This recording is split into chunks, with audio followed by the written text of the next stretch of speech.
pala pwede. Well, good morning guys. Dito kami ngayon sa Subic, sa Adventure Water Park. Ayan, kasama ko yung aking mga kapatid, aking pamangkin. Shout out sa kanilang lahat. Si Mylene, ano to, Moto Vlogs? My Bridge channel. Si My Bridge Channel. Subscribe po kayo sa channel niyan. Follow nyo rin sa FB. Kahit sa mga social media, nandyan yan. Kasi marites din yan. So, for today's video, kami ay One and only My Bridge. almusal muna bago kami kung anong gagawin namin before kami umuwi. So, ito ang almusal namin. May parating pa tayo. Yan. At may parating pa daw kami galing doon sa kabilang dagat na yun. Kamayan. So, itong area na to ay adventure site ng mga dolphin. So, nagkakaroon dito ng dolphin show. Area na to. So, ito. Turn natin. Adventure. Ocean Adventure. Ocean. Ayan po yung pinaka-sanctuary ng dolphin kung saan tinitrain. Doon sila nag-show doon sa area na yun. Wala kasi pindutan to kaya hindi ito ma-zoom ng remote. So, yan.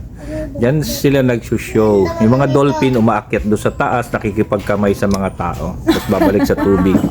Ayan. So, yun. Di naman gagawin ng dolphin yun. Unggoy maaari pa. So, kahapon, maraming unggoy doon nakisalamuha sa amin sa may cottage.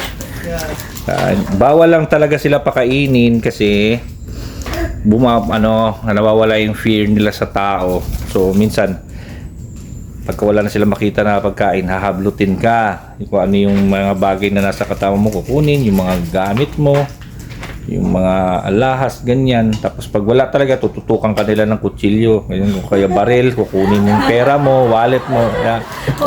Kaya ganun sila. Kaya wag kayo makikipagkaibigan sa mga monkey na nandito sa Subic. So, ang dami ko na sinabi. Gutom na kasi ako. Ang tagal nung kape ko. So, at ayan na nga guys, dito na kami tinitingnan namin yung pagtalon ng dolphin. Ayan, panoorin po natin. Ano ang picture mo? Dolphin. Dolphin? Ito ba talon? Ay, halikaw. Ay, baby, halikaw. Oh. Mas malaki doon. Ayun. Jump.